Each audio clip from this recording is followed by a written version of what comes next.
Good morning, Carly. President Trump is ordering the notorious California ALCATRAZ prison to be reopened to hold our nation's most heinous criminals. So Trump wrote on Truth Social, quote, "For too long, America has been plagued by vicious, repeat criminal offenders who will never contribute anything other than misery and suffering. That is why I am directing the Bureau of Prisons, together with the DOJ, FBI, and Homeland Security, to reopen ALCATRAZ to house the most ruthless offenders." The prison was once home to some of the most infamous gangsters like Al Capone and Machine Gun Kelly, but it closed in the 60s and now stands as a national landmark and tourist attraction. Democrats, including former House Speaker Nancy Pelosi, though, are less than thrilled with this plan. Pelosi saying, quote, "Alcatraz closed as a federal penitentiary more than 60 years ago. The president's proposal is not a serious one." Meanwhile, President Trump is focused on choosing a permanent national security advisor after nominating Mike Waltz as UN ambassador. We'll have a lot of people that want the job, I can tell you. It's, a lot of people say it really works in with what Marco's doing. But we have a lot of people. I'm going to be naming somebody, but we'll make I would say within 6 months. Stephen Miller's at the top of the totem pole. I think he sort of indirectly already has that job. You understand? Because he has a lot to say about a lot of things. He's a very valued person in the administration, Stephen Miller. Trump confirmed Waltz did not resign from National Security Advisor, but was rather upgraded to what he called a higher position. So as we sit just over 100 days into his second term, the president is already looking ahead to the next 4 years, suggesting Vice President J.D. Vance or Secretary of State Marco Rubio could be the future of the MAGA movement. My name is John Johnson, but everyone here calls me Vicky. Will you please follow me? This is the main cell block area, home to such famous criminals as Al Capone, Mickey Cohen, Joseph Dutch Spritzer. This is the cell for solitary confinement that over the years had come to be known as Times Square. Make sure everyone gets a look. All right, dirtbag. All you have to know is that Harriet is a sweet, kind, and loving person. Well, that's good. That's nice. And yes, we did. All right. Close it up, close it up, close it up. This way to the cafeteria. Alphonse Capone. We're all going off about it on the editor's chat. Alphonse Capone. You could see this happening. Listen, if you're paying attention, and thank you for paying attention last week, we appreciate it while we were on the road and ripping content. We'll have some of that fantastic content for you up on the channel this week. We shot our little hearts out in LA. We definitely made that trip worth it. But we are back in the studio, and we are very thankful for that. But if you were paying attention, you would have seen in the 2024 election, President Trump talking about Alphonse Capone. They charged me more than Alphonse Capone. You knew that the Alcatraz move was in the cards. You knew it. You knew it. Ladies and gentlemen, here we are today, Monday, May 5th, 2025. Trump calls to reopen Alcatraz. Kristen Welker gets torched in interview with President Trump, but more importantly, Donald Trump announces his successor and his definitive plan for 2028. Donald Trump has certainly been tiptoeing through the tulips. On that question, will he run again? Brandon Tatum and Robbie Starbuck joined the program. My name is Benny Johnson, and this is The Benny Show. I want to begin by saying Happy Cinco de Mayo. A Cinco de Mayo post to remember is President Trump posting a photo of him with a taco bowl inside of Trump Tower. This was posted in the year 2016. Yes, this is a 2016 post.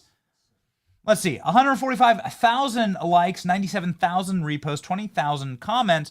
And here's our comment on all this. If you click on the image itself, you can zoom in and you can see that President Trump is eating his taco bowl on a photo of his ex-wife, Marla Maples, in a green bikini, which I think is a really important thing.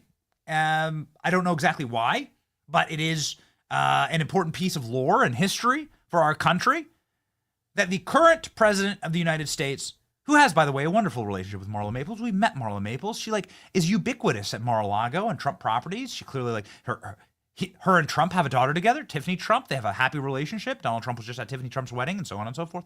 Tiffany Trump's going to, I think, make Donald Trump a grandfather of 10 soon. Anyway, The point is that like they have a happy relationship. And I don't know exactly why Marla Maples was in a bikini under the taco bowl, but it is something that we will definitely ask President Trump during our live interview soon. We're going to manifest here, all right? We're going to keep manifesting. If Kristen Welker can come get it, so can we. You should come get it, ladies and gentlemen. Advantage Gold can make sure that you come get financial security and stability in this, one of the rockiest markets since the great COVID crash of 2020. It is rocky. It's up, it's down, it's left and sideways. And ladies and gentlemen, it's not for you if you're faint of heart. The system certainly is broken. That is a matter of fact. I think President Trump is trying his best to reset it. But while you're at it, why not secure your 401k, your IRA? You can legally move it into physical gold and silver, assets that have protected wealth throughout every major economic crisis. Advantage Gold is showing every single day Americans that you can do it step by step. They're offering a free info kit, plus up to $1,000 in free bonuses when you qualify today. Text Benny to 85545 to learn how to get help breaking free from the broken financial system. Text Benny to 85545. Send that text right now. Data and messages apply. Performance may vary. You can always consult your financial and tax professional. All right, ladies and gentlemen. Killer Klein. We were just in California. And we come back. We do a red-eye flight back. And then Trump announces he's going to reopen Alcatraz. What do we think? Do we have to go back out there? Do we have to go back out to Alcatraz and like go ask questions? Maybe we should go to Alcatraz and do a tour. Maybe that it's a national park service. We just hit up Doug Burgum and go do a tour. Kara, you listening? She's our great booker. She's fantastic. Kara, you listening? Let's go do the Alcatraz tour. We were just out there. I don't like the time change. All right, I will admit it. I don't like the time change. Ladies and gentlemen, I'm pushing 40. I'm in the late 30s, all right? But let's just call it what it is. I'm pushing 40. Don't like the time change anymore. Got these little kids. Time change is brutal, but I'll do it for you. Maybe we go back out. We ask people if they want Alcatraz. We can go ask San Francisco libs if they want Alcatraz to be turned into a prison for them, right? Who will Trump send to Alcatraz? Well, Nancy Pelosi is losing her freaking mind. Let's start with the Trump post, and then we'll go to Pelosi. So Donald Trump posted this on Truth Social, and let me know in the comment section. Let me know in the chat. Can you please, Ashley, please pop up in the chat. Let me know if you think Alcatraz should be turned back into a massive top-level security prison for the most dangerous criminals. Let me know what you think. Let me know what you think. Have you watched The Rock? Oh, yeah. Yeah. Should we do it? Pop the comments up. All right? If you say yes or no. Say what you think. But let me know as we read through this Trump post. Okay? Yes, reopen Alcatraz. Alcatraz opened to hold rogue judges. It's a great idea. You know what's going on here. Do you have the... You know what's going on. Okay, I'll read the Trump post. But what's happening here is a dick measuring competition. Forgive my crude language, but this is what's going on. President Trump keeps seeing what they're doing in El Salvador, and he wants his own version of it. You know in your heart that's what's going on here. You know in your heart that that's what's happening. Donald Trump's like, why can El Salvador have such a fun maximum security terrorist prison, and I don't get one of those? I need my own cool, it's called CCOT, right? Is that what it is? The Center for Terrorism Control? I need that. It's the famous prison. We have like a B-roll stinger all loaded up with it. Make sure that that's loaded, Klein. But yeah, this is what's going on. Trump's saying, I want my own massive terrorism prison that looks so cool and that can be filmed. That's what's happening here, clearly. Rebuild and open Alcatraz, says Donald Trump. And keep the comments rolling. I want to see what does the chat think about this. Chat, what do you think? It's Monday morning. It's Monday morning. There wasn't a ton of news that broke over the weekend, which is quite shocking, actually. So let's rock and roll.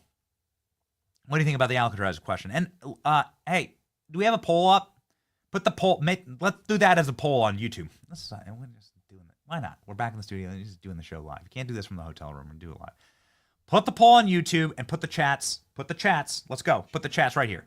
Let's freaking go. Rebuild and reopen Alcatraz. For too long, America has been plagued by vicious, violent, and repeat criminal offenders. True. the dregs of society, who will never contribute anything other than misery and suffering. When we were a more serious nation, in times past, we did not hesitate to lock up the most dangerous criminals, to keep them far away from anybody that could harm them. That's the way that it's supposed to be. No longer will we tolerate these serial offenders who spread filth, bloodshed, mayhem in the streets. That's why today I'm directing the Bureau of Prisons, together with the Department of Justice, FBI, Homeland Security, to reopen, substantially enlarge, and rebuild ALCATRAZ to house America's most ruthless, violent criminal offenders. We will no longer be held hostage to criminals, thugs, judges. Judges, okay, well, I see the chat. All right, judges, okay, that's good. In this country illegally, that are afraid to do their jobs and allowed to remove criminals in this country illegally. The reopening of ALCATRAZ will serve as a symbol of law, order, and justice and will make America great again. I freaking love this. And ALCATRAZ, of course, sits in this primo spot right in the middle of the harbor of San Francisco. Can you get me a modern photo so you can like kind of see that it's like you can everywhere. ALCATRAZ has ubiquity in San Francisco. You can see it from every building. You can see it from everywhere. It's like right there in the harbor if you've ever been. So let's jump into the data behind President Trump's post here. What does the data say? The data says, this is a modern photo of ALCATRAZ. The crime data that is available in every major city and available via the FBI is pretty clear. It is cut and dry. The crime data goes like this. Something like the 98% of all crime in this country is repeat offenders. The vast, demonstrable majority of crime in this nation is career criminals. And career criminals make up like 1% of society. So actually what you really have to do is just lock up 1% of society to reduce crime by 90%. Oh, that's perfect. That's a great photo. Okay. So this is a photo. This is like Paul Pelosi at a hammer party can see ALCATRAZ while getting hammered, right? Like Pelosi lives on that little hill. We've gone to Pelosi's house. Pelosi lives on that little hill called Billionaires Row right there, where you can look down into the bay. So this would be the greatest final FU to Nancy Pelosi. It's so great. We haven't even gotten Nancy Pelosi's commentary on this. She's losing her effing mind. But this would be so awesome. So President Trump is right. That's a great photo too. President Trump is right. That's Nancy Pelosi's little neighborhood. Nancy Pelosi's that little hill, that little slope right there is where Nancy Pelosi has her mansion, right? So Paul Pelosi, while being hammered, could look down and see ALCATRAZ. Nancy Pelosi, while getting hammered, right, could look down and see ALCATRAZ. Nancy Pelosi sounding drunker than ever. Where do we see? Where do you hear this clip that we have from Nancy Pelosi, dude? She's gone. She's got the Biden curse now. She's got the Biden curse. She can't even speak. Trump is right. If you were to lock up 1% of the worst criminals in this country, you'd reduce crime by 90%. The only reason there's crime in any of these cities is because they continue to spring the career criminals onto the street or refuse to lock them up altogether. We've been to San Francisco many times. We've covered the horrors of San Francisco many times. And we'll go back and do it again. This would be a fantastic image for the country. It'd be great for people to actually see this in practice, that we are a nation of law and order, and we're not going to make our prisons, we're not going to turn our prisons into, our kick-ass prisons like ALCATRAZ, into tourist traps. It should be traps for dangerous criminals. Now, who could do this? Well, the Bureau of Prisons is actually in charge. We looked it up. It's not the FBI, it's the Bureau of Prisons. The FBI is responsible for putting people in prison. The Bureau of Prisons is housed under the DOJ. So it would be Pam Bondi inside of the ecosystem at the DOJ. Turning ALCATRAZ back into a prison, they would have the right to say, yeah, let's do it. Because also, it's a national park right now. So the national park is obviously under the Department of the Interior. National Park Service is under that. That's Doug Burgum. Doug Burgum's can clearly do what he's told, right, by Donald Trump. A former North Dakota governor. And so there's absolutely no reason why Donald Trump couldn't just press a button and make this happen right now. This is squarely in the yes, Trump can do this category. Now, Nancy Pelosi losing her mind over this great idea. Nancy Pelosi quote tweets this and says, ALCATRAZ closed as a federal penitentiary more than 60 years ago. It's now a very popular national park and a major tourist attraction. The president's proposal is not a serious one. Nancy Pelosi has overseen the zombie apocalypse of San Francisco. I don't know if we probably don't have time, but at the very least, grabbing that Nancy Pelosi clip where she was in San Francisco speaking just the other day. She's bad. She's doing bad. Grabbing that clip, please. Where she didn't even know where the microphone was. She clearly zoinked completely out of her skull. Nancy Pelosi, again, the Biden curse has befallen Nancy Pelosi. She's overseen the gutting and the horrors of San Francisco, which, it pains me to say, is probably the most geographically gifted city in all of America. It's just particularly gorgeous and beautiful, and they have ruined that place. Nancy Pelosi and her kind have ruined that place. We were robbed right outside of Pelosi's house. Robbed. Got all of our stuff stolen right outside of Pelosi's house. The Secret Service was there, and they were watching us get robbed. The next time we went back to California, we were robbed again in Oakland. I mean, maybe you could just start blaming us for these kind of things. Anyway, the point is that Nancy Pelosi is the reason that nobody wants to go for tourism to San Francisco, and now she's going to start blaming Donald Trump for this, and Nancy Pelosi maybe has other problems at hand. Here's Nancy Pelosi, fresh off a bender, and trying to speak at a food bank in California, where presumably, and I looked through the actual script here, she was talking about how we need slave labor, how deporting criminal aliens means that they won't be able to use them or in exploitative labor, which is something that Democrats have always wanted to do for minorities. It's actually the purpose of Democrats in this country since the founding of this country. But anyway, here's Nancy Pelosi having a rough one.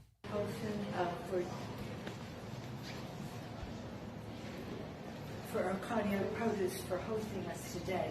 This is a remarkable place. I hope you had a chance to see the force of it all. Small businesses like Arcadia are the lifeblood of the American economy, with their great optimism, entrepreneurialism, and courage. It is a privilege to join so many small business owners and community leaders during this cost of living week in America. All over the country, House Democrats are having events with the community about bringing down the cost of living. That was something. Why? Other than demonic possession, I can't figure out why you would allow any member of your family to continue like this. Nancy Pelosi clearly doesn't know where the mic is. She doesn't know her mic's not on. She doesn't know where she is. She's having to read off a script now instead of off the top of the dome. You have to just hate your family in order to allow this to happen to them. You've got to despise them. At some point, the only reason to have your family member in office at this kind of debilitated states is just trying to remain out of prison, right? That's what the Joe Biden move was. And maybe this is what the Pelosi move is. The Pelosi family knows they're ruined. As soon as Nancy loses power, they'll be federally investigated and they'll lose everything. I think this is clearly why you cling on to power. And it's that tale as old as time. Kings would do this all the way back 1,000 years ago. A king or their family would do this very Game of Thrones style thing, right? As soon as you lose power, you get beheaded. So maybe Nancy Pelosi is trying to keep herself out of Alcatraz. You ever thought about that? Maybe Nancy Pelosi is trying to keep her own family out of Alcatraz. President Trump on Alcatraz saying this is a great idea. I think it's a great idea. We just put up 40 comments that says it's a great idea. Clearly the chat agrees. Let's go. Where did you get the idea for reopening Alcatraz? Just an idea I've had, and I guess because the judges, so many of these radicalized judges, they want to have trials for every single, think of it, every single person that's in our country illegally, that came in illegally. That would mean millions of trials, and it's just so ridiculous what's happening. And it's long been a symbol, Alcatraz, of whatever it is. I mean, it's a sad symbol, but it's a symbol of law and order. And, it's got quite a history, frankly. Yeah. So I think we're going to do that, and we're looking at it right now. Why not? How fun would that be? Why not? Why not? I would What you'd say, can you put up the image of San Francisco again?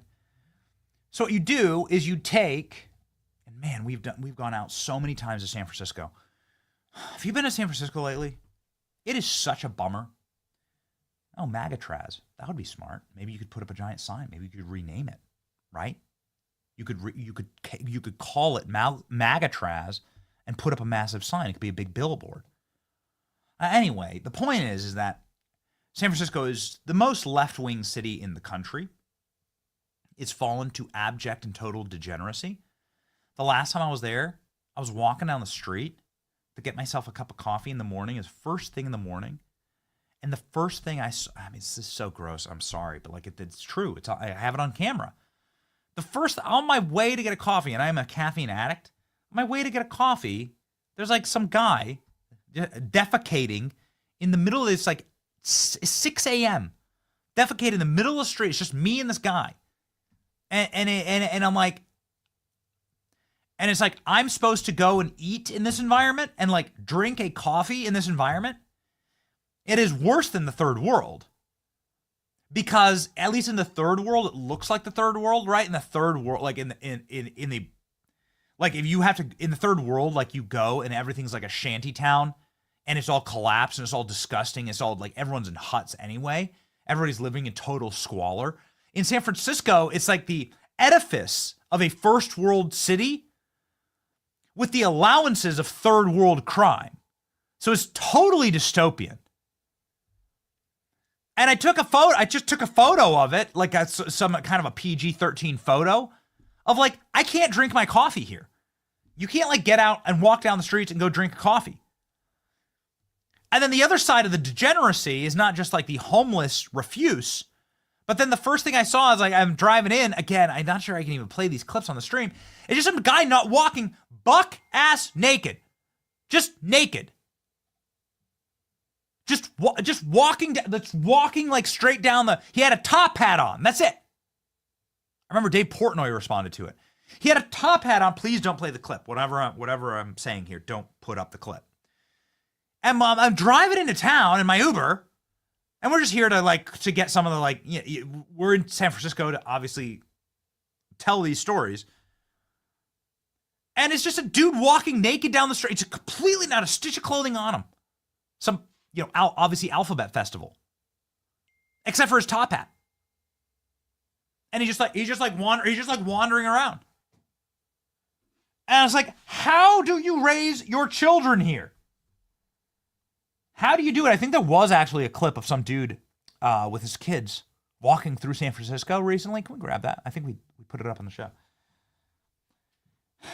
So it's that kind of a city. That's what's going on in that city, right? If you could grab that clip, because it was heartbreaking. We were in Skid Row with Steve Hilton. I'm not sure if you guys saw that. We were in Skid Row with Steve Hilton this past week. And it's not like the homeless people have rights. What they're doing is illegal. You can't defecate in the street. You can't live in the street. But they're allowing it to happen. It is the banality of evil. Grab me that little kid walking down the street. I know that went viral. I want to make a really quick point, just because it's like on my heart, and because I've just did the whole California back to Florida thing, and I spent yesterday with my kids at the park, right? And there's actually the photo of me. We're actually just like in Home Depot, right? Like I spent yesterday with my kids, right? There's 3 of my kids, and it just the contrast is so crisp, and it's worth taking a second to examine it. When you are in a society, from the top down, the morality of the leaders are reflected in the public spaces of society. Let me expand on that. If you're thinking if you should go to a city park, oh God, there it is. Yeah. If you're thinking you should go to a city park, this is kind of perfect, actually. This is the guy that I saw when I was, don't play this clip. This is the guy that I saw when I was driving down the street. This is me. Welcome to San Francisco. It's about a year ago. Just driving down the street. Then welcome to San Francisco. That's perfect. Yeah. Oh, it's awful. Let me get back on track here. If you're deciding what city you should move to, go to a city park. Go to a playground. Don't look at their homes. Don't look at any of their data. Go physically, and I know it's anecdotal, but it's true. Go to the park and look around the park and say, see if you can see any homeless degenerates, bums, or people like taking the piss. See if the city looks like this. If the public spaces look like this, you must leave immediately. Don't even consider moving to the city. The reason why is that these two things can't exist together. The city makes a decision.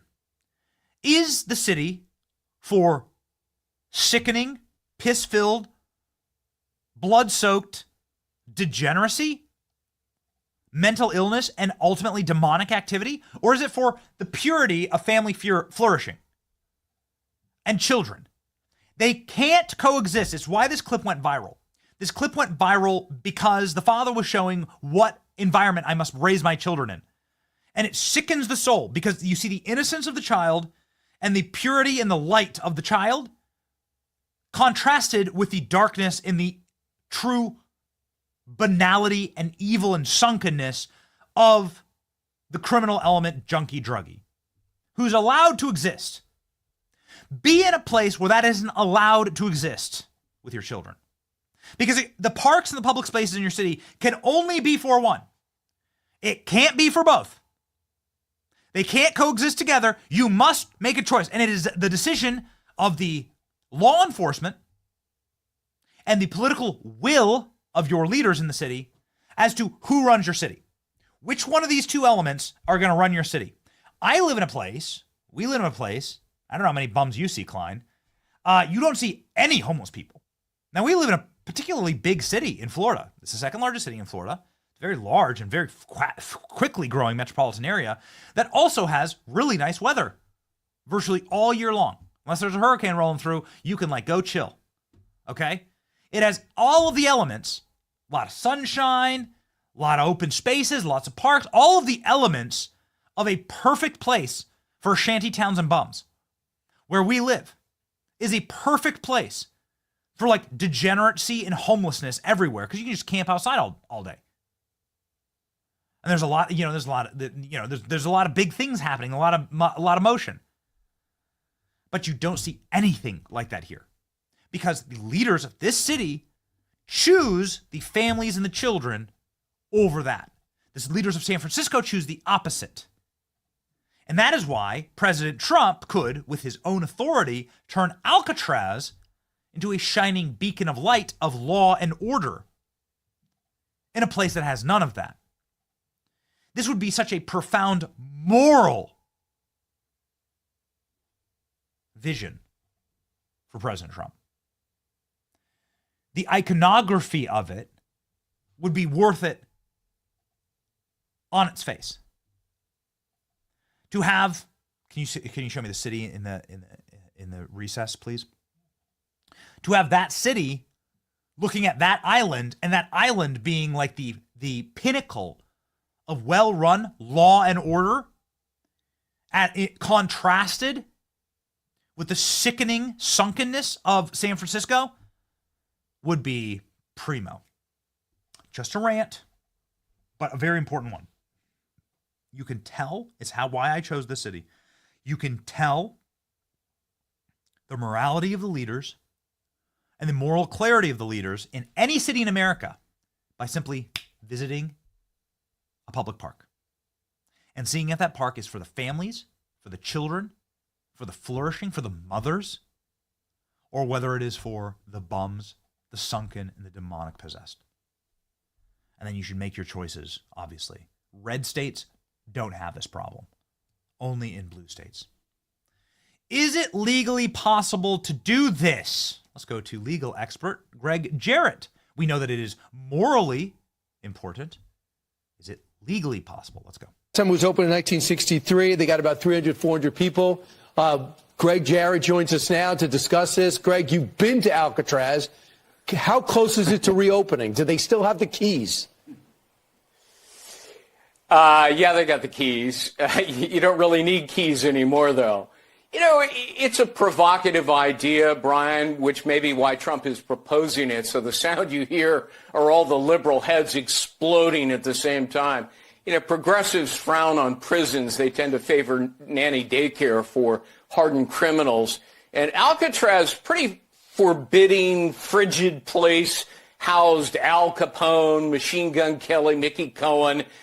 It is, however, federal property, so this can be done, but it'd have to be rebuilt almost entirely. It's so outdated and crumbling. And here's the important part. It has landmark status, so there would be an avalanche of lawsuits that would probably tie it up for years. You know, don't forget, this is California. They care more about protecting the tiny smelt than building water systems to save lives and livelihoods, as we saw in the LA fires. This is the saddest thing ever. So we did the Adam Carolla show. I don't know if you guys can grab that and then just pop it up. He's a really nice dude. And he broadcasts in his show sort of like in North Hollywood. And as we were driving out to his show, and I was driving with somebody who had recently moved from California who's joined our team. His name's Colden. He's awesome, but he just joined a few weeks ago, so you haven't really heard me chat about him. But Colden is a cinematographer who's joined our program. We're going to be telling some really beautiful and passionate stories for us here, and we're thrilled to have him. But he's lived in LA for 15 years, and he was driving me out to Carolla's studio. He used to be employed by the Adam Carolla show, and he was showing me the LA basin and this large sort of cement river that travels through Los Angeles. And how, one, they're not able to capture any of the water that travels through that river whenever there's a fire, like the Palisades fire. But then, two, how every single time that there is rainfall in LA, that rainfall results in dozens of dead bodies because there's so many homeless people camping out in that river.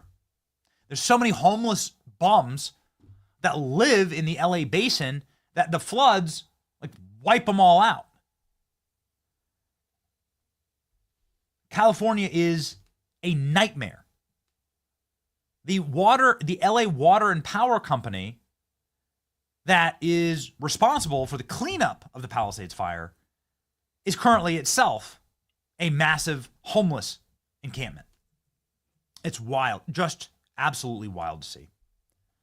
Senators from Oklahoma saying, no, this is not the way that it should be. Mark Wayne Mullen saying, absolutely, this is the way that we would do it in Oklahoma. And, oh, by the way, this is federal property. The feds own Alcatraz National Park. Bureau of Prisons could streamline this quickly. And more importantly, it's the image. It's the message. He's also suggesting reopening Alcatraz in the San Francisco Bay. I think as long as I've been alive, that jail's been closed. If you can, we have a different idea here in New York. Keep Rikers Island prison open in New York, as opposed to closing it and building 5 different jails throughout the 5 boroughs. Well, I'm all about it. Let's have it Riker and let's have Alcatraz both open. So we've got the East Coast and the West Coast both covered, and put our most notorious criminals in both of them. So people understand we're a nation of laws again, unlike what we had underneath Biden. So I'm all about it. And when we want to start talking about criminals being punished, I don't believe in keeping them comfortable. I want them to regret the crime that they have committed, and President Trump is committed to making sure that we enforce our nation laws again. This is what making criminals regret their crimes look like. I mean, you've seen this footage before, but this is the best prison on earth. Why not? Why not make prison colonies out in islands? I think it's great. Guantanamo Bay is on an island, Alcatraz is an island, Rikers Island is an island, obviously. Why not put prisons out on islands? And why not do this? These are humiliation rituals. This is called a deterrence. Again, 1%, less than 1% of society commits 98% of the crimes. This is what you call a societal good. These are the kind of tough decisions that adults have to make as to what kind of a place we want to live in. Is our society for the criminals, or are they for the children and the mothers and the people that wish to actually build? Or are they for the destroyers? These are the destroyers. Of course, MSNBC having a total meltdown.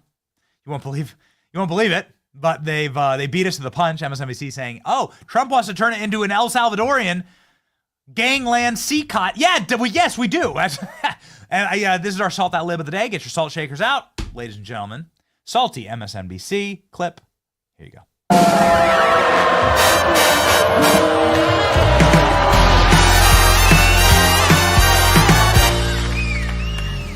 With you, what do you think the symbolism is here? Is this just some like weird nostalgic throwback? Should we be reading something more into this? It seems like somewhere between a distraction and maybe something significant about, again, his disdain for rule of law. The latter. In fact, 3 months ago, the reliable Donald Trump Jr. Did what we call in my area of work a trial balloon. He posted, "Hey, maybe we should reopen Alcatraz." And then the MAGA world picked it up, and then it became a thing. And that's what propagandists do. They dump something as a trial balloon, a little floater, and then it becomes possible.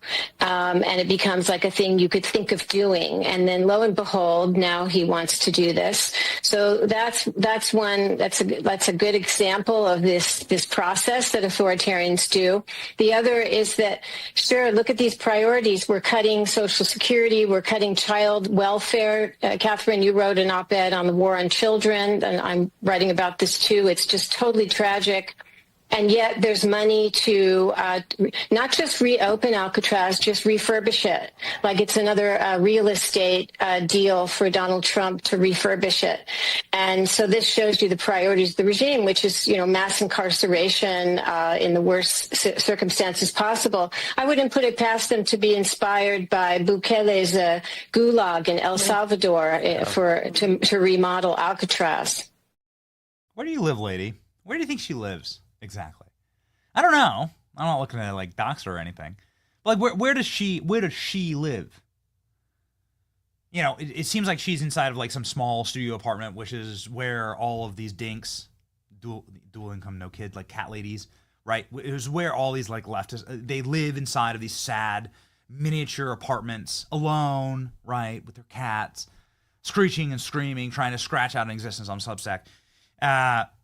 And they live inside of these large metropolitan areas. I would assume New York or San Francisco potentially is where that lady is from. And so what I'd ask is why don't you walk outside of your building and film it? Show me what it looks like. Do you feel safe walking down the street?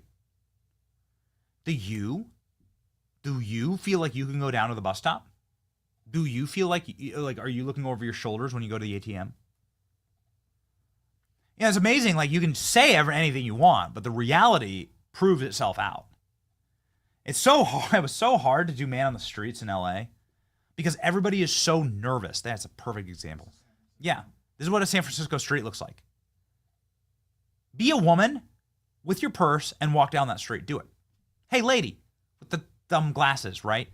Inside your studio apartment. Try to walk down the street. And she's going to sit there and mule and whinge about math incarceration. And this is the society that they create. Frankly, it's because of women like that there is no deterrence, and you continue the perpetuation of further criminal elements. Walk down this street.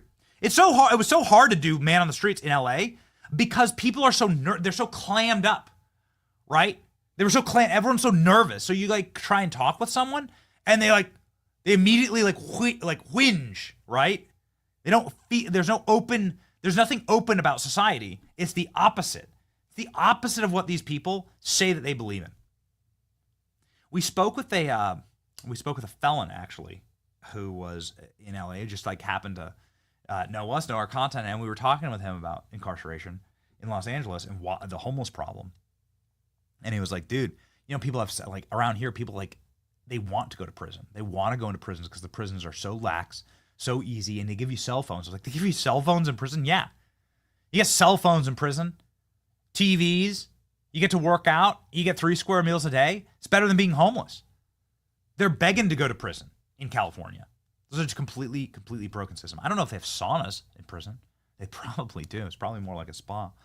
But you shouldn't have to go to prison to get a sauna. You actually can get the value and the usage and the benefit of a sauna right from inside of your home with Bond Charge Red Light Mask. It's a holistic wellness brand. There's a huge range of evidence-based products to optimize your life. I've been noticing, as I said, we're pushing 40 here. Wrinkles, ladies and gentlemen, is just how it goes. Also, quite a bit of stress, actually, at this job. And everybody's job, right? Everybody has a stressful life. Bond Charge and their red light therapy has helped chill me out, has helped smooth out the skin and the lines around my face, and more importantly, they've helped me calm down at the end of the night so I can get a nice sleep.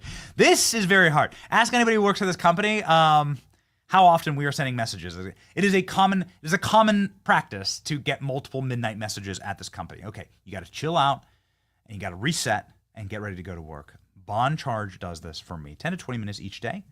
You can use it while cooking a meal or putting your kids to bed. It can help boost all of the things that you need in order to ensure that you get a good night's sleep, that you have a great complexion, and that more importantly, that you have energy, ladies and gentlemen. Go to bondcharge.com/Benny and use the coupon code Benny to save 15%. That's BONCHARGE.com/Benny. Use the code Benny to save 15%. And these statements and products have not been evaluated by the Food and Drug Administration. These products are not intended to diagnose, treat, cure, or prevent any disease or condition. It just makes you feel and look a lot better. All right. Feeling and looking a lot better, ladies and gentlemen. President Trump this weekend, and I want to zip through these clips, but very, very important, did one big interview this weekend with NBC. And he answered a question that we've had on the tip of the tongue for a long time. And it's not necessarily because we're fomenting a third Trump term, although I think the conversation is very fun. And we've looked through sort of the legal process of it, and it's like an easy way for Trump to just maybe run for vice president. Like, right? JD can run, and then Trump could run for vice president. I don't know. That's how you get Trump back in the executive. But President Trump put to rest the third term talk this weekend by definitively saying, I will not be running in 2028 during this interview. And since we talked so much about it on the program, got to play the clip. Here we go. The Trump organization is selling hats that say Trump 2028. Yeah. Are you seriously considering a third term, Mr. President, even though it's prohibited by the Constitution? Or is this about staying politically viable? I will say this. So many people want me to do it. I have never had requests so strong as that. But it's something that, to the best of my knowledge, you're not allowed to do. I don't know if that's constitutional that they're not allowing you to do it or anything else, but there are many people selling the 2028 hat.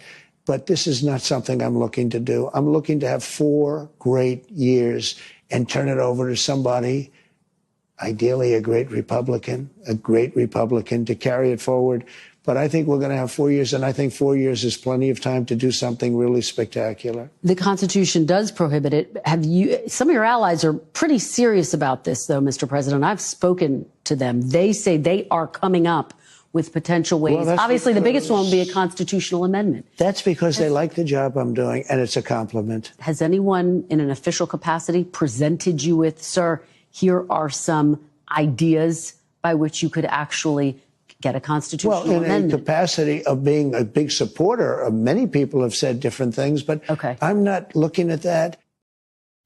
So Donald Trump says, I will not be running in 2028. He says, a lot of people want me to run. They like the job that I'm doing, but there's no constitutional path forward. Well, of course there is. He could run for vice president. J.D. Vance is president. It says, you shall not be elected. The 22nd Amendment says, you shall not be elected. No man shall be elected twice. Okay, fine. Doesn't say vice president, elected vice president twice. Presumably, you could have the vice president run like 20 times. There's no limitations on how many times you can run for vice president. And speaking of Donald Trump naming his successor, when asked who's his successor, Donald Trump, 2 names on the top of the dome. Let's go. You have built a political movement that has transformed the Republican Party. It's transformed the country, quite frankly. Political movement in history, MAGA. Make America great again. When you look to the future, Mr. President, do you think the MAGA movement can survive without you as its leader? Yes, I do. What gives you? I think it's so strong, and I think we have tremendous people. I think we have a tremendous group of people. We talked about a number of them. You look at Marco, you look at J.D. Vance, who's fantastic. You look at, I could name 10, 15, 20 people right now just sitting here. No, I think we have a tremendous party. And you know what I can't name? I can't name one Democrat. I mean, I look at the Democrats, they're in total disarray. They have a new person named Crockett. I watched her speak the other day. She's definitely a low IQ person. And they said, she's the future of the party. I said, you have to be kidding. I don't know what they're going to do. And I really believe in a two-party system. Because it's good to be challenged. It's really good to have a two-party. You know, it's good. Being challenged is okay. It keeps you sharp. I don't know. What are they going to do? What are they going to do? He name drops Jasmine Crockett, but if you look at the actual polls, Jasmine Crockett, which I would, oh man, that would be Christmas morning, have Jasmine Crockett be the face of the Democrat Party, but it is actually turning out to be AOC. AOC is pulling in 20 and 30% in the polls, and instinctively, President Trump, who very much goes off his gut every time he's asked anything, doesn't hold back, said Marco Rubio, J.D. Vance. He said there's 15 other people that are doing a great job, but he names off the top of his head Marco Rubio, J.D. Vance. Is that the next presidential ticket? Marco Rubio has run for president twice now. Marco Rubio is somebody who clearly would be, I'm sorry, not twice. I think he's only run once. ALX, correct me if I'm wrong, but I think Marco's only run once. J.D. Vance, most valuable player. Marco Rubio, most improved player. And that is, we're fans of a lot of people inside of the Trump administration. That is demonstrable. Most valuable player, J.D. Vance. Most improved player, Marco Rubio. They've both done rock star jobs. And that's who Donald Trump off the dome said, that's my successor team. So that would be a kick-ass team. What do you guys think? What do you guys think? By the way, the poll is up for reopening Alcatraz. I think there's a lot of people in the chat that want to reopen Alcatraz. What does J.D. Vance think of AOC? Again, I would love an AOC Jasmine Crockett ticket. Oh, mamma mia. What does J.D. Vance think of AOC? AOC is the one, I'm telling you, based on polling, AOC is the one who's pulling down 20 and 30% in the Democrat primary process. What's going to happen next? Here's JD and AOC. On the Democratic side, do you think Alexandria Ocasio-Cortez, AOC, is the new leader? Could it be Vance AOC in 2028? President AOC, the stuff of nightmares, Brett. Thank you. You've ruined my sleep for this evening. Who is the leader of the Democratic Party? I don't know. Honestly, Do you think about it? I think to the extent the Democrats have a leader, Donald J. Trump is the leader of the Democratic Party. They're against him. Because they're just against everything that he does. I mean, who could possibly disagree with rebuilding American manufacturing and ensuring these steelworkers have higher wages and better jobs? But anytime Donald Trump does anything, they have this emotional response. They have to be against it. Who could disagree with deporting millions of illegal aliens, many of whom are violent criminals? But they do. They have. And I think that what they do is whenever Donald J. Trump does something, they react negatively to it. They don't have real leadership. And I think it's why I'm not too concerned about 2028, because if I wake up in a fantasy world where the Democrats actually have constructive ideas about how to govern this country, that'll actually be a good thing. But if in the world that we actually live in, where they're just anti-Trump about everything, the politics of 2028 will take care of themselves. Most valuable player, most improved player. The reason why I love J.D. Vance so very much, and because, ladies and gentlemen, I apologize for second late getting to our spectacular first guest here. But I'll say it just quickly, and then we're jumping over to Robbie Starbuck. The reason why I love J.D. Vance so much is because he's intellectualized Trumpism. This is not a knock on President Trump, but President Trump is a very specific type of sledgehammer when it comes to messaging. J.D. Vance is very much like one of those scalpels that is run by a robot in the hospital, like an AI. Like the way that J.D. Vance communicates, and the way that Stephen Miller does as well, is intellectualizing Trumpism. And that's what you need, actually, to have a durable movement that outlasts President Trump. President Trump, the only president in our lifetime that has chosen his vice president not based on skin color or sex or where they're from. He didn't need to win Ohio. Trump had already won Ohio by 20 points.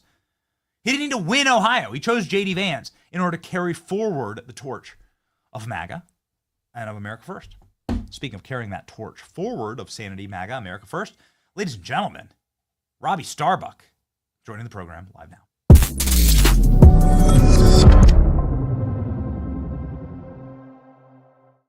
Robbie Starbuck, filmmaker and activist, and boy, you are acting out on Meta right now, a multi-million-dollar lawsuit filed. If you've been living under a rock, then maybe Robbie could elucidate for you exactly why he's filing this massive lawsuit. Robbie, we're very sorry that this happened to you. It's completely atrocious. Thanks, Benny. Yeah. If folks haven't heard, essentially, here's the summarized version. Back in August of last year, we found out while I was on a mission to eliminate DEI at Harley-Davidson, which we did complete that mission, a certain Harley dealership, and by the way, most Harley dealerships were in support of me, but one in Bernie Sanders' state of Vermont was not a big fan.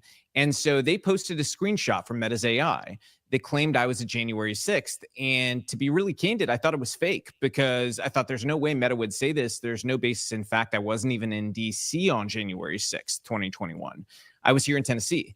And so I said, you know what? I'll double check. I went to Meta's AI, found not only it said that, but that I had been arrested for a crime that day and that I had pled guilty. Later on, it said that I had pled guilty for a crime and was sentenced. So, you know, and that's just touching the surface. It invented a whole host of lies, including the fact that I'm a Holocaust denier. And it even said at one point that authorities should consider removing my children from my home and putting them into the hands of somebody more accepting of DEI and transgenderism. Ooh. And no, I'm not joking. This is all out there. It's all verified. It's all on the record. If folks haven't seen the video, it's on my X page at Robbie Starbuck, and it is absolutely insane. So same 24-hour period, I reach out to Meta's executives. My lawyers reach out to Meta's lawyers, and we say, this has got to stop. You've got to correct this. Meta's lawyers did not take it very seriously. None of the executives responded to me back then. And their lawyers essentially slow walked this whole deal and eventually say they had made some sort of enhancement to their AI. Well, lo and behold, the enhancement was blacklisting my name, which adds its own shadow to you. Like, what did this dude do to get his name blacklisted, right? But they didn't even do that right, because if people saw my name in a story, like a news story that Meta's AI brought up, if you had asked like, hey, what's the deal with DEI, you know, getting chopped off at Walmart, it'd bring up my name, something along those lines. They say, tell me more about that guy. It would go right back to lying about me. So we find out, though, in new updates of their AI that it's just going wild again, making up lies about me. So apparently somebody forgot to attach their old way of, you know, I guess, blacklisting me, and it started doing it again. And so we go back and say, it's time to sue them. And we have sued them last week in Delaware court. And that's where we're at now. And I think Meta's freaking out because they did something I have never seen a company do in the middle of a defamation suit. They came out and apologized and essentially admitted guilt. So Joel Kaplan, who's very high up, vice president, I think, of global policy or so on, and he's of the right. He issued an apology to you. This is unheard of. Can you talk us through this?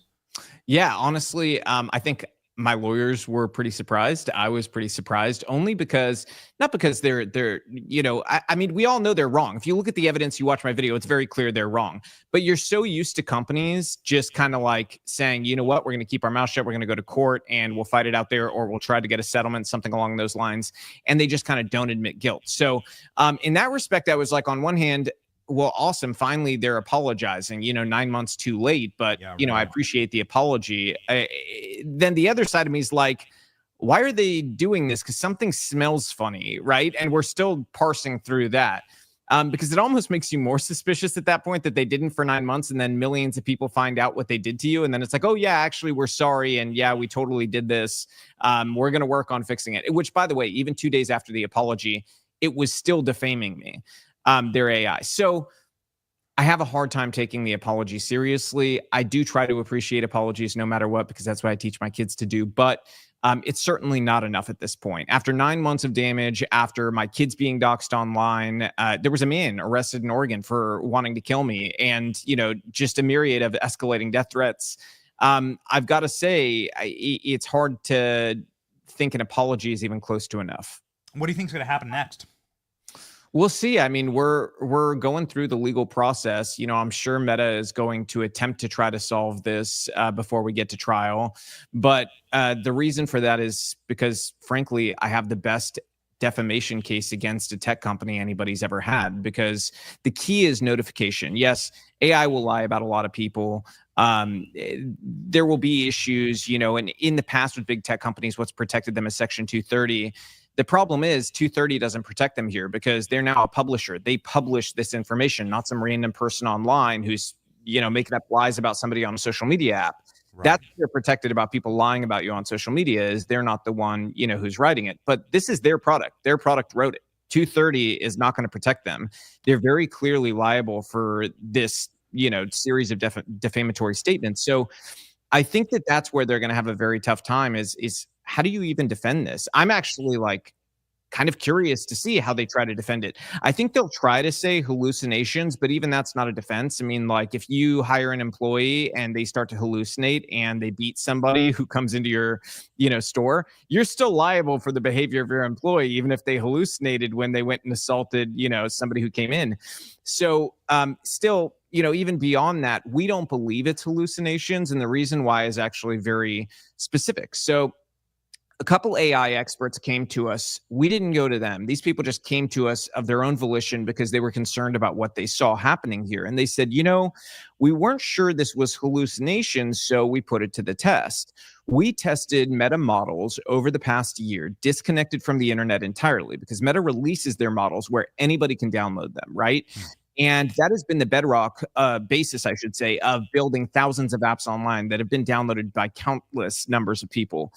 And when they tested it disconnected from the internet on those base models, it consistently gave the same answers, the same lies about me, which begs the question, because even Meta's AI says it's a super high probability, I believe it's at over 90%, that it was injected in there. Okay, injected into its training. It begs a lot of questions about whether or not this was done intentionally, whether it was scraped into some sort of training somehow, which we have a hard time with because I'd say we're a pretty good research team here. I think most people know that from our DEI work, right?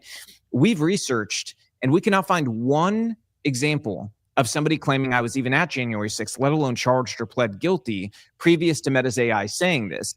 All the other major AIs, they all say that Meta was the originator of this lie. And they talk about it in that respect when you ask about me. So it's complicated, complex thing, and I think in court, it's going to be very interesting to see what we find in discovery. So, right. I mean, machine learning, compute with AI is what is the AI being fed? And clearly, somebody is training the AI to say this about you.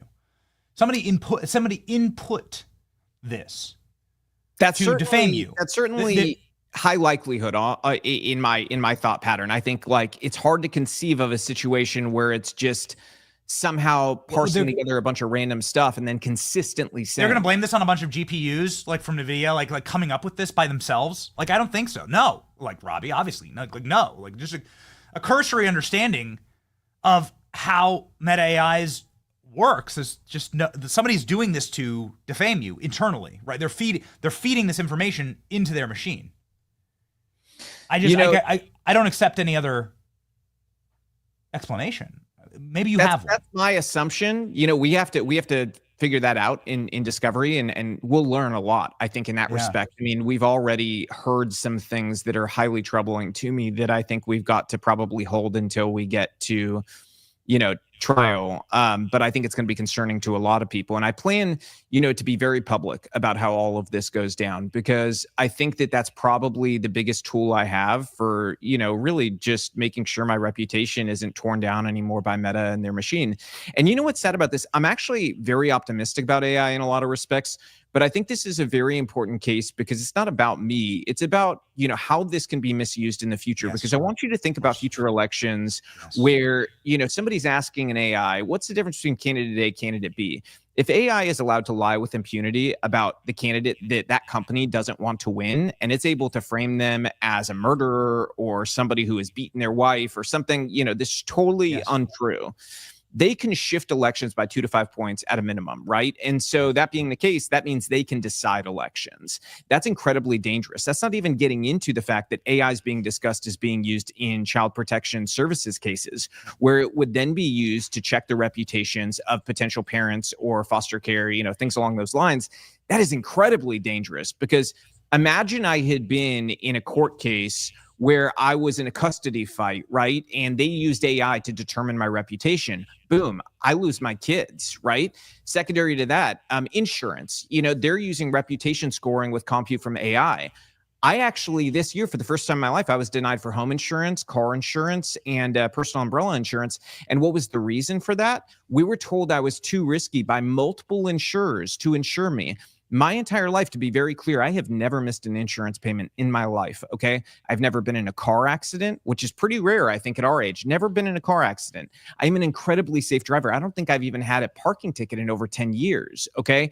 So why I would be denied for insurance, it begs the question, and this is another thing we've got to find out, because maybe it was something it learned from AI that was untrue, right? But if you think about the downscale effects for just average people and our political process, this is incredibly dangerous. It must be stopped for that reason. We must have guardrails in place to ensure there's ethics in AI in how it treats people, because anything less, if you do what is happening in this situation, it is nothing less than warfare at the hands of AI toward human beings, which I think should be an ethical line that we all agree we can't cross. Clearly, and somebody needs to have suffered dearly for this. And we're deeply thankful that you are bringing the pain not just to Meta, but to so many other corporations who've gone through painful processes to try and hide how extremely radical they are. I want to just give you a jumping off point here, Robbie, in closing, to just give us a landscape view on what you're working on right now when it comes to corporate DEI. You obviously have pinned so many scalps to your wall, it's impossible to name all of them. Could we have the Grim Reaper, Robbie AI? If we can get that meme, thank you, of Robbie as the Grim Reaper knocking on every door imaginable in corporate America.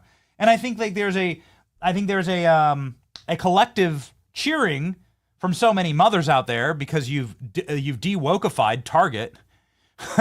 Although I would argue that they should just go to public square in the first place.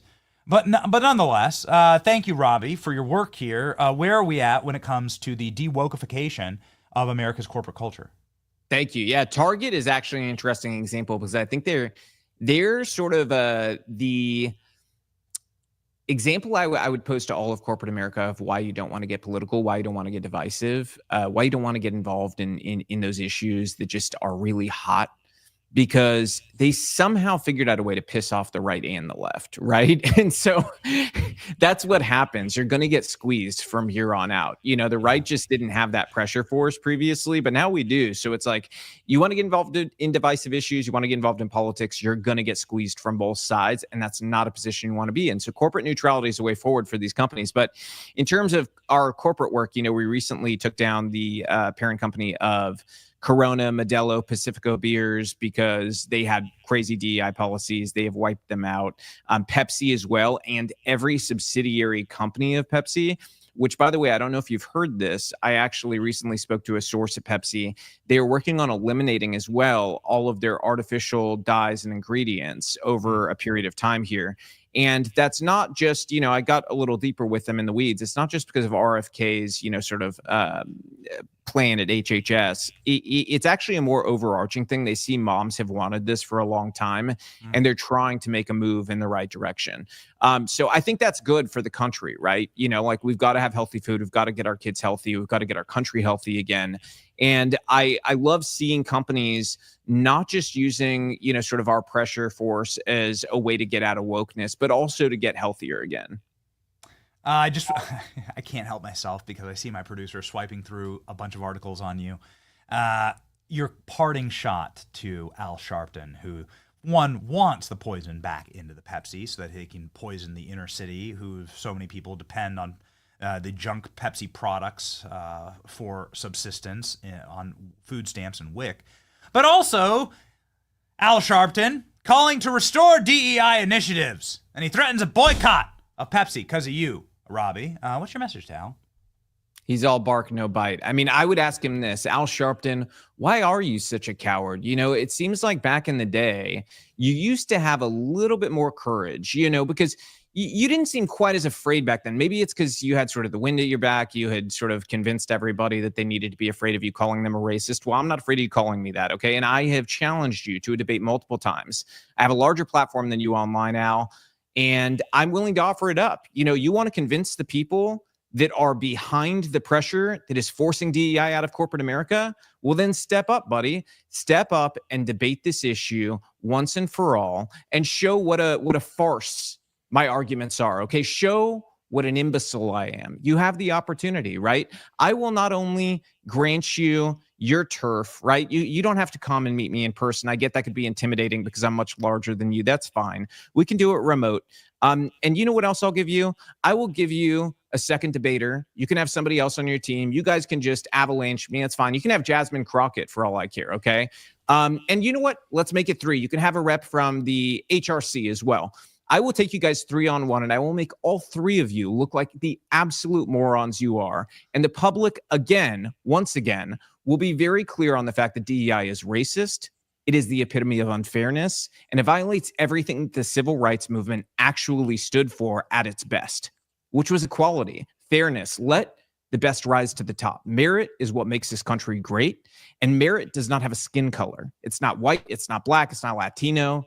It's just about greatness. We want the greatest people rising up, and we want them to be the winners that make this country, once again, the strongest, the greatest, the most wealthy country on earth. It's people like you that have held this country down for so long. So again, this is like the 5th time you've had this challenge, man. Stop being a coward. Let's go ahead and talk about it. Yeah, was that a good WWE promo? Was that it's really good. I mean, we could just do the UFC split screen, right? That would be great. Maybe we could do that. Maybe we could do a weigh-in. Coward. Yeah, maybe we do a weigh-in. Al Sharpton, man, he has lost a lot of weight. If there's one guy that probably needs some more seed oils in this country, it is Al Sharpton. Okay, thank you very much, Robbie, and everybody needs to follow Robbie. Obviously, I'm going to go out on a limb here and say the single most effective anti-DEI, anti-woke activist in the entire space, the great Robbie Starbuck, 800,000 subscribers on X. Jump in there and make sure that you were part of the fight, because Robbie's certainly fighting for us. Godspeed, Robbie. I appreciate it, Benny. And I've got to say, we need our YouTube numbers up. So people go to my YouTube too and sub there. Boom. Got him. Thank you, Robbie. Thank you, Benny.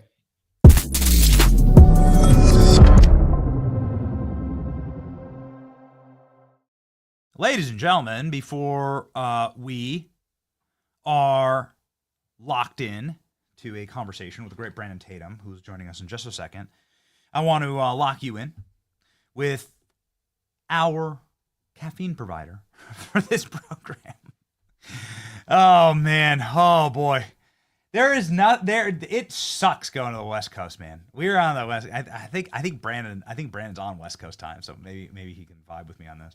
When you are traveling out there, 3-4 hour different time change, and you gotta it's like 8 a.m. We do the show at 11 here at East Coast, but it's like 8 a.m. West Coast, and you gotta be up, you gotta get a workout in, you gotta lock in, you gotta get show prep done. Whew, you gotta have your caffeine. Blackout, baby. Blackout is who provides the caffeine for this program and has for a very long time. Blackout Coffee is the American coffee company. It's made right here in the state of Florida, and they keep those juices flowing for us. Blackout is a family company.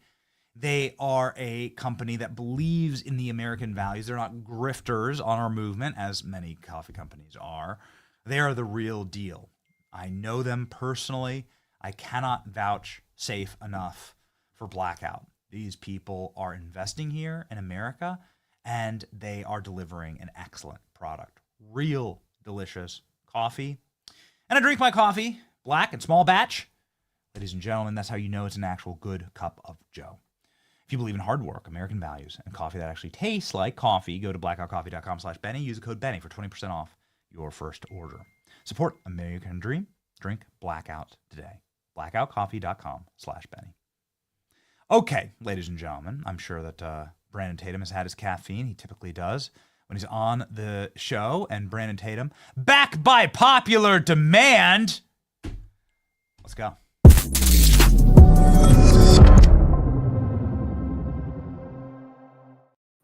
What's up, man? How are you? I'm doing well. I'm blessed. All right. Yeah, that's right. Okay. I've seen you fighting with the next Democrat candidate in 2028, Stephen A. Smith. What's going on there, man? Is he going to do it? What do you think? Man, I don't know. I haven't talked to him about it, but I just don't know if that's a serious thing. You know, I think that Donald Trump, being a non-politician, is probably one of the only people that have the muster to do it.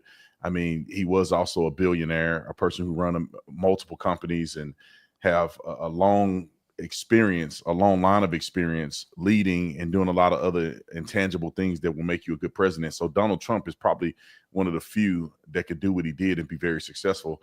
I don't know Stephen A. Smith well enough or talk to him well enough to pick his brain to determine if he could run the greatest and the biggest economy ever known to man in the most powerful country to ever exist. That's a big undertaking. Yeah. And right now, I don't really see him being serious about running for president.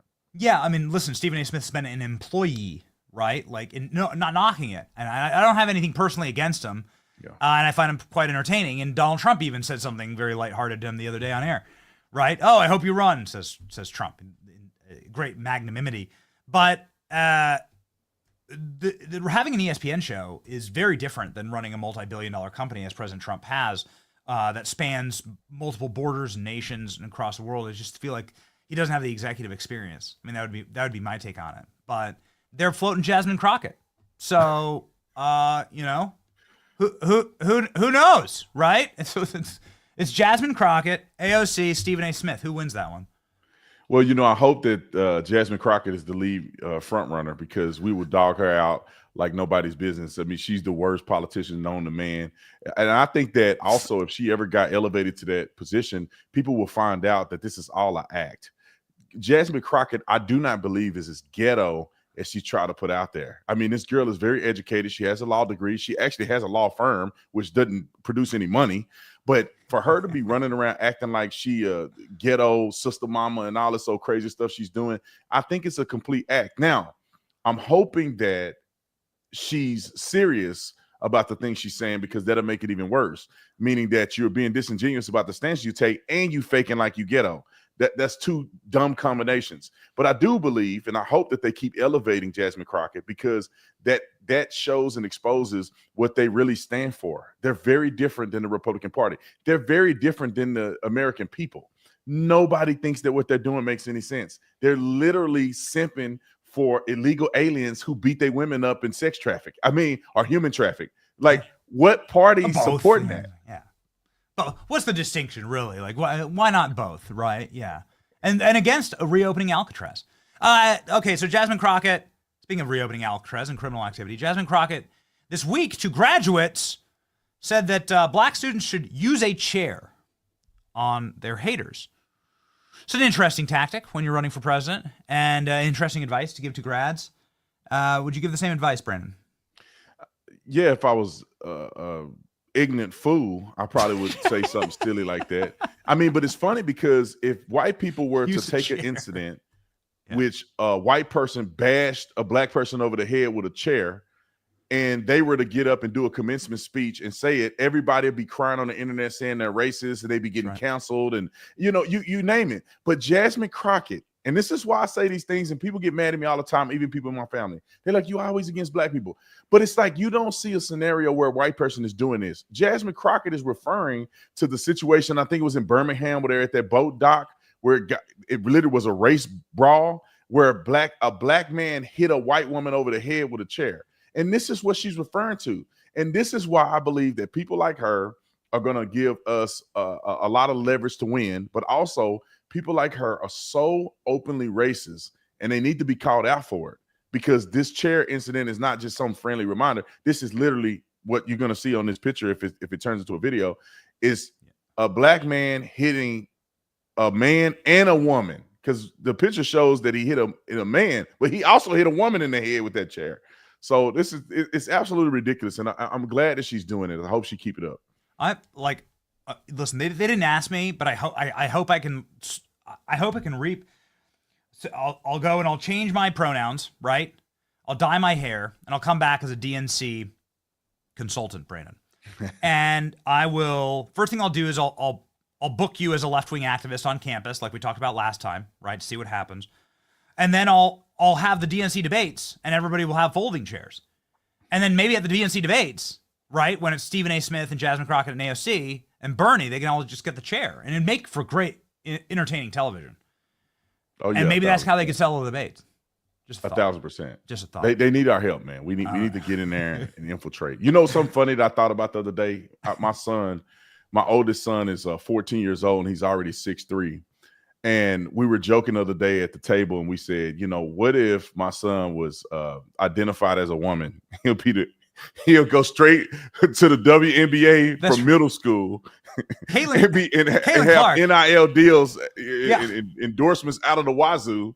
That's how silly these people are. Like literally, they're okay with somebody doing that. And I'm telling you, Benny, like strategically, we won't do it because we really are Christian people and we love the Lord and we don't do stuff like that. But I could imagine somebody who have a 14-year-old kid that may not be. Now, my son will play in the NBA, but a 14-year-old kid that may not be good enough. Why not put a wig on him and change his pronouns? And he would literally be the highest scoring WNBA player ever in history and go to the Hall of Fame. So, you know, I think it alludes to how silly these people are if you just look at it, you know, if you play the scenarios out. Well, WNBA is so woke. Why aren't you letting men just dunk on Angel Reese, right? Like, why aren't you letting men just dunk on Caitlin Clark, just body Caitlin Clark, right, across the court? Like, why not? Where's the limiting factor here? And that's a great point. And your son could get filthy rich doing that.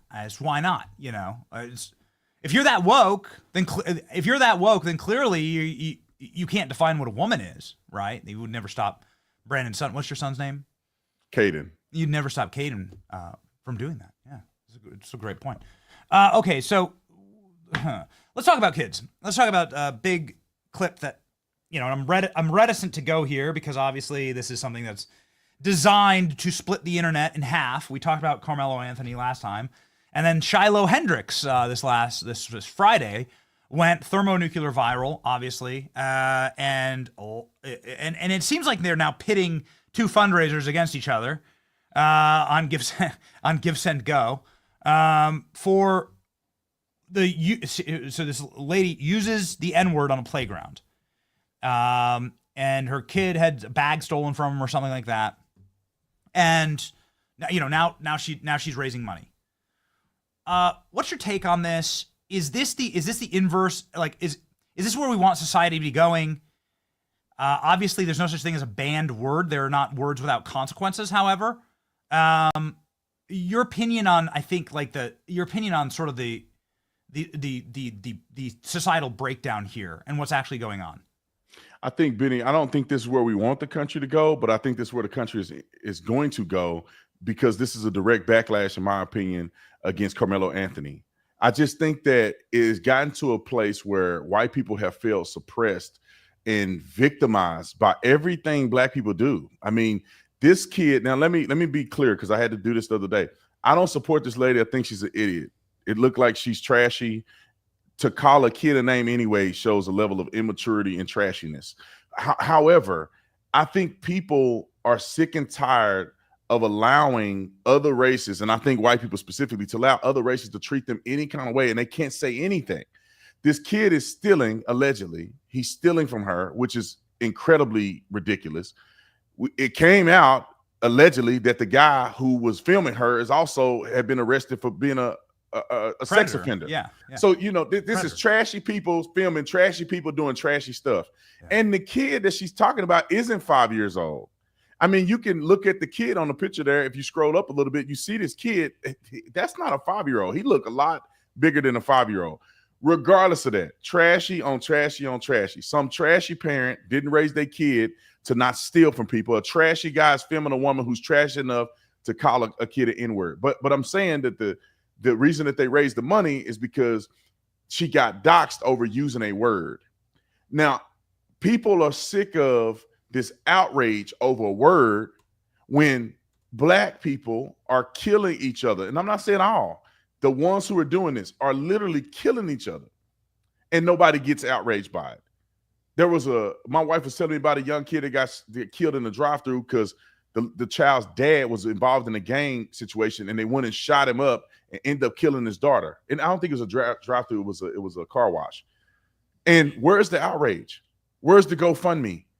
Where's Al Sharpton and Jesse Jackson? And they don't exist.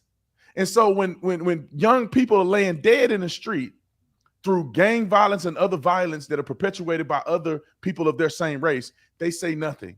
And this lady just mentioned the word, and we don't know if she said it to the kid or she just said the word and the guy heard her say it and she was referring to the kid, if you know what I'm saying.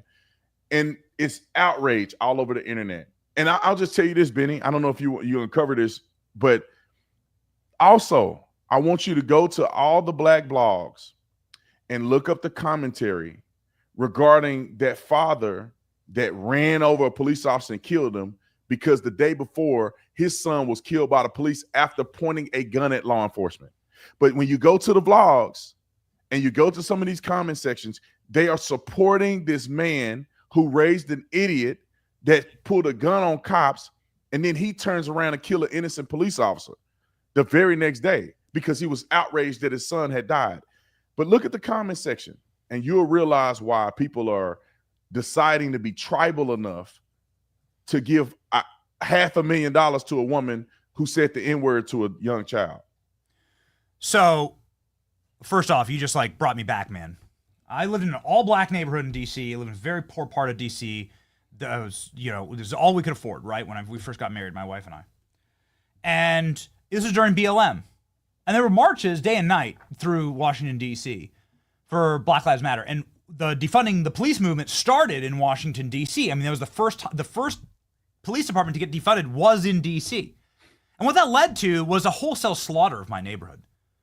Someone got shot. I have it on I have my Ring cameras to this day. People getting like completely murdered in my front yard. I mean, murder in my front yard. Black on black crime exploded. People's getting their houses burned down. People's kids getting carried out in stretchers. Like it was atrocious in my neighborhood. And there was never a tear shed. You couldn't even get articles written about it. You know, I was like constantly like talking about this. This is why I eventually moved out of DC, man. And that's what the BLM movement brought to my neighborhood in Washington. Now, I was probably witness to 20 body bags of black people, black on black crime in Northeast DC, and not a peep about it. Brought about by this movement. It's totally demonic. Yeah, and the funny thing is I get criticized on the internet all the time. They say I hate black people. I never say anything positive about black people. And it's very interesting because when I talk about Candace Owens, and her and I started a nonprofit called Blexit, which was specifically to address inner city communities, that doesn't count. When I talk about Byron Donalds, who's a Republican congressman, that doesn't count. When I talk positively about black people, they don't want to hear it because it's not the black people they want me to talk about. But then I also say for all the people out here who are celebrities and activists or whatever, when do you address the issues in the inner city? That's the problem. Nobody's talking about it. So it seems like I'm exaggerating because I'm the only one saying anything. It is a problem, Benny. It's a problem that this woman is getting criticized because she said a word that black people use against each other every day. In every rap song, in every conversation, most black people are throwing the N-word left and right and left. But then when a white person say it somehow is reinvigorated as racism when it's simply a stupid, ignorant, derogatory term. Let me add this part. People who are black, I say Americans of African descent, used to not use that word. You telling me people that came out of slavery who was running businesses, they were not calling each other the N-word. They weren't sagging their pants. They weren't having children out of wedlock. We have to remember that this is a decline of the African-American population. This is not par for the course. And this is why I'm so passionate about it, because I'm watching it go like this. I'm watching a man run over a cop, and in the comment section, they celebrating that man. You will never see, I don't believe, and if somebody can show me evidence, I'll shut up. You'll never see another race doing that, where a white guy gets killed because a white kid gets killed because he pulled a gun on cops, and his daddy go run a cop over, and in the comment section, they're like, yep, see what that's what they get. Hey, they did one of ours. We got to do one of theirs. And I'm not saying this is all black people, because some people need me to compartmentalize this. It's not all black people. It's just the ignorant black people. And unfortunately, even the celebrities amongst us, even the highest paid people, even the most successful people who are black, are completely out of their minds. Yeah. So she brought it up. It's just follow-up question there, Brandon. We don't use racial slurs on this channel. It's not smart to do that, obviously, right? When you're broadcasting, I think it's ugly no matter what race you're talking about. But I'm also against protected language, meaning, we live in a country governed by the First Amendment. There's no such thing as a protected word. There's no such thing as a word for your race or height or where you come from. There are words that have consequences. There are a lot of naughty words in society that have consequences if you use them publicly, whether you're saying them at a bus stop or whether you're saying them on a live stream. But where exactly did this come from where this word, the N-word, has total and complete ubiquity inside of certain subcultures and is said, listen, dude, just listen to any rap song that I grew up with, right, in the early 2000s. And then, but then it is like, how did that happen exactly? Where like, it's like a protected word. Like what is that, Brandon? What, can you unpack that for me? I don't know, man. I think I don't know how it's become proliferated the way it has. I understand that some people were offended when people use what they call the hard R, because back in the day, people used to use it with such vitriolic, intentions. However, today, there are some that claim we've gotten the word back. It's ours now. That's why we use it on each other. But in reality, you haven't gotten the word back because it still offends you.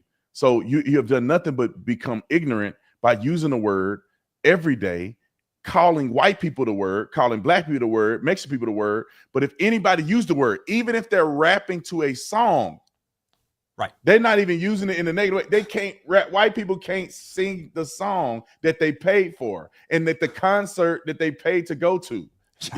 They can't sing because they white all of a sudden. It makes no sense. It's like if women were calling each other the B word every single day. And I've seen women do this, which is also crazy. But if women were saying, you B, hey B, girl B, whatever, and then somebody call them a B, they ain't like, I can't believe you said the word.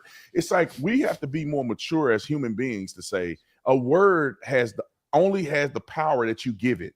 If somebody called me the N-word, it's no different than calling me dumb. It's no different than calling me stupid or anything else. It's you calling me a name that I don't associate with. So I'm not going to get extra mad because a white person called me the N-word. That word has no power because it is a word. Now you put your hands on me or something like that, then we're having a different conversation. But if you are just calling a word to me, it doesn't matter. Let me give you an example, Benny. 2 times I've been called an N-word in my life. And I believe that both of those times were done by white people who wanted to antagonize me as a police officer. Growing up, my whole life, I've never been called an N-word by any white person, ever. When I was a cop, it was twice. One was an idiot who was running around at a crime scene where everybody got their rifles out. We got the K9, the helicopter, somebody shooting an AR from an apartment complex, and this fool is just lingering around. And we tell him to move. He got mad at me because a black man said it. He wanted to make me mad as a cop and said, shut up, you in, right? Because he know I'm not going to do anything because he has the freedom to speak.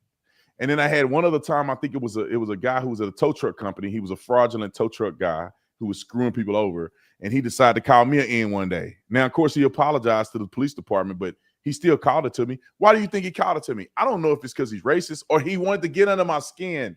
He thought that if he said that word to me, he would win the argument and make me upset. But at the end of the day, Benny, any rational person views words as exactly what they are. They are just words, and they don't hurt you if you don't allow them to.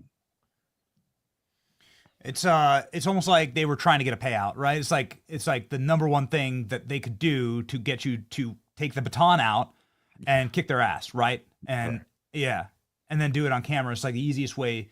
That's the easiest way for them to win the argument, right? Right. So just a word.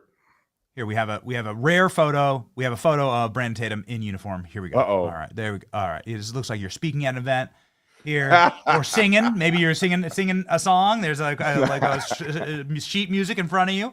I don't know. Was this the national anthem, Brandon? No. I wish I could sing though. If I would, I'd be the singing police officer, man. But this was a community event. It's so funny. This is a community event. Of course, I was much younger, much skinnier, and I had no facial hair, so I looked like a weirdo. But I was a PIO at this time when I was the police officer, so I was one of the spokespeople for the police department. So we went to a community event, and they wanted me to speak about safety and things like that. So, yeah, that's the young B. Tatum, man. It's moving up the ranks. God dang, I look crazy. You don't want to see society go this way. I'd like to see a pullback from the brink, right? You don't want to see the incentivization of stabbing, right, or the incentivization of poor behavior, right? And this is like the kind of things that you don't want in society. How do you pull back from this, or are we too far down? Are we too far down the brink? Because you're right, it didn't start this way. Something's gone horribly wrong over the last couple of years, over the last couple of decades. I think it's gonna have to be an individual effort. As a collective, I think it's gone off a cliff. I think that many of the cultural behaviors and dynamics in Black communities, as well as others, got their own stuff, but specifically the Black community, I think that it's going to go off of a cliff, and you better save yourself before it's too late. Individual people can change and move on and grow and learn and have open minds. Just like when I was speaking to Stephen A. Smith. Stephen A. Smith wasn't always in agreement with me or any of us on the conservative side, but he was an open-minded man, so he's able to get himself out of the rut and open his mind and understanding to being the best version of himself. And the best version of himself don't mean he's a conservative. It just means you're open-minded. You're not sitting in a circle talking to the same people, believing something that's a complete lie. So individuals, if they put God first and they allow God to change their heart and guide their lives, that anybody can change, no matter where you come from, no matter what your background is, no matter who your parents are, who your grandparents were. You can always get to a better version of yourself. But for those who abandon God, want nothing to do with Christ, and think that everything is externally controlled on what happens in their lives, they're going to forever be victims, and they're going to go off of the cliff with the rest of the people who are being silly. And that's not just Black people. That's white people, that's Mexican people, you name it. People who are human beings are all going to fall to the same fate if they don't put God first. Man, you're so right about that. It's like, if you live in a society like ours where you can't depend on everybody having the same skin color, you can't depend on everybody coming from the same place. You live in this like sort of multi-racial and demographic jigsaw puzzle of a society. You have to have something that unites everyone. Otherwise, you're going to live in a zero trust society. You have to have a lore. I'm so glad that you mentioned God and that you mentioned Christ there, because why we do it every single show. You have to have something that like knits it together, that like holds it together, that people can point to and say, we agree on that, actually. And Benny, and I'm not just saying this in theory. Like, this is not something I read in a book. This is something I know by personal experience. I used to have that vitriolic hatred towards white people when I was growing up. I thought white people hated me and they were racist against me, and I had to work twice as hard as the white man. And you know what I'm saying? The cops pull you over just because you're Black. I used to believe that and embody that. And it wasn't until I got saved in 2008 that God began to break that up in my heart, where, now I see us as, we're just people. Benny is not white. You're not white to me. You just Benny. That's it. You are who you are. My wife is, I don't go see my wife every day and be like, wow, I got a white wife. No, Korean is just Korean. That's who she is. Her personality, who she is who she is in Christ is the only thing that's important. And a lot of us, if we just stop looking at the external, which means that whether you tall, short, ugly, cute, fat, skinny, Black, white, you quit looking at that and look at how God has ordained for us to view each other. We're all family at the end of the day. We're all the human species. We're all made in God's image. So that color thing is the most ignorant, delusional aspect of someone getting to know a person or judging them and who they are. You are not predicated, or your existence is not predicated upon the melanated skin that you have. Because to be honest, if you look at me right here, you see I'm white up here and I'm brown down here. This is that is one hell of a tan line. Whoa. I was at Talladega getting a tan line out of control. So wow, it's just simply melatonin in the skin that can change, man. So it has really nothing to do with a person's internal existence. Wow. Thank you for exposing yourself as biracial on the stream. I really, I think that'll get clipped, and we appreciate that. I mean, this is like a big revelation for us. That's quite a tan line. Good for you. It's like you living in Arizona. We're living in Florida. You get these tan lines, man. And it's gnarly, man. To be honest, and I'm not even outside all the time.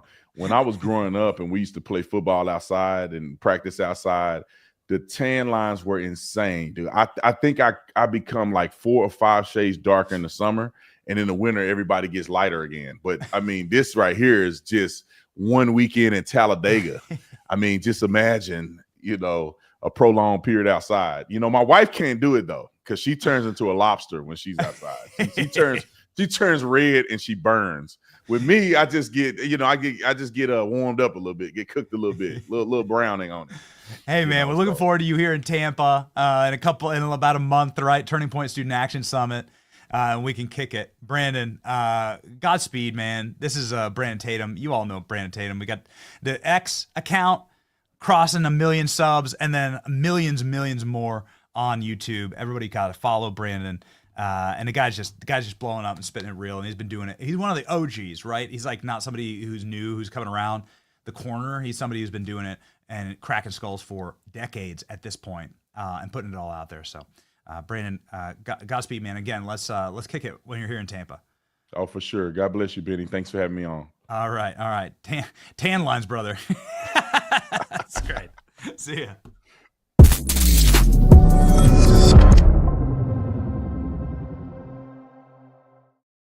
All right, ladies and gentlemen. Always fun rocking show back in the studio. We're happy to be back, honestly. Very happy. And very happy for our verse of the day. Here we go. The Lord is my shepherd. I lack nothing, from Psalms 23. The Lord is my shepherd. What else do I need, right? Yeah, Psalm 23. What a beautiful verse for today. This is a moment, obviously, for all of us to practice our faith and for us to reassert and reconnect with the thing that ties us all, that ties this all together, and that locks down the truth. And the truth is the light, and that's how we get saved. Ladies and gentlemen, thank you for walking in the light with us, and thank you for marching with us onto victory. It's your boy Benny. This is the Benny Show. See you tomorrow. My name is John Johnson, but everyone here calls me Vicky. Will you please follow me?